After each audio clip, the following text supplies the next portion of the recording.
Қазақстанда бірінші рет па банан?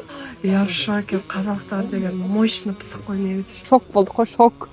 Қалай ол қазақтар банан өсіріп саған деп. Амалын тауып, Сарыағашта да банан өсіріп қойыпты да, керемет. Осы жақта кәдімгідей колледж бар да, ол жерде ең бастысы негізге алынатын ол біліммен қатар иман. Кем дегенде өте көркем ана шығады, баласын тәрбиелей алатын.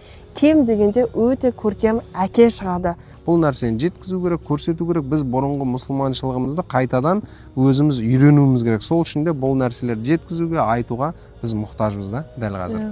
Ал ойлаңызшы, біздің мемлекетімізде сондай бір иманы берік, сондай бір мықты азаматтар мемлекетімізді осылай бір гүлдендірсе, ол нұр үстіне нұр деп ойлаймын. Садақа ол деген ойбай біз беріп жатырмыз емес, ол Аллахтың берген нығметі. Шын мәнінде садақаға біз беріп жатқан жер мұқтаж емес, біз мұқтажбыз. Біз өзімізді құтқару үшін, өзімізді жақсарту үшін, тазалату үшін біз негізі мұқтажбыз да, бір жерге садақа беруге, бір жақсы жерлерге атсалысуға дегендей ғой. Сондықтан да әрине садақаны кімге беруіміз керек? Осындай біз үшін бізді танымаса да, на кісілер біз танымайды негізі, бірақ танымаса да, я Аллахым осы Қазақстанымды, я Аллахым осы халқымды, қазақтарға береке бере көр, иман бере көр деп дұға етіп жатқан 5 уақыт бойы кімдер?